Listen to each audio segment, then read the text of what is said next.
fun, let's get dirty. How about we start with the oil? When you pull the plug, make sure that you're draining into a container that's going to hold oil and oil only. When it gets full, you can take the used oil to some kind of recycling facility. One of our engines came out of a boat that had some serious problems reported. Everything looked fine on the outside, but our first clue that something had really gone wrong was after pulling the oil pan drain plug. After a solid stream of salt water followed by nothing resembling oil, we figured there'd probably be some troubleshooting involved later. On most engines, getting the oil filter off isn't usually very easy to do by hand.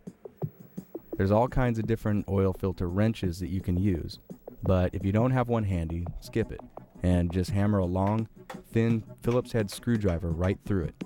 Look out though, they squirt when you stake them. Make sure it goes through both sides of the filter, and now you have a nice lever to get even the most stubborn ones to start turning. Keep that catch container right under the filter, this can get messy.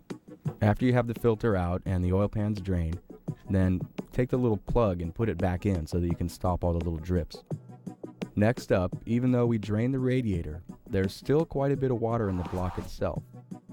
Somewhere on either side of the block, down near the oil pan rail, there'll be some plugs.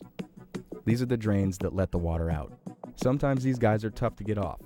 Slipping a pipe over our socket wrench gave us enough leverage on one of the motors, but on another engine, the plugs had Allen bolt heads, and even without a pipe helper, we stripped out the plug. The strip plug is just going to have to wait until later. If yours came out okay, have some kind of bucket ready.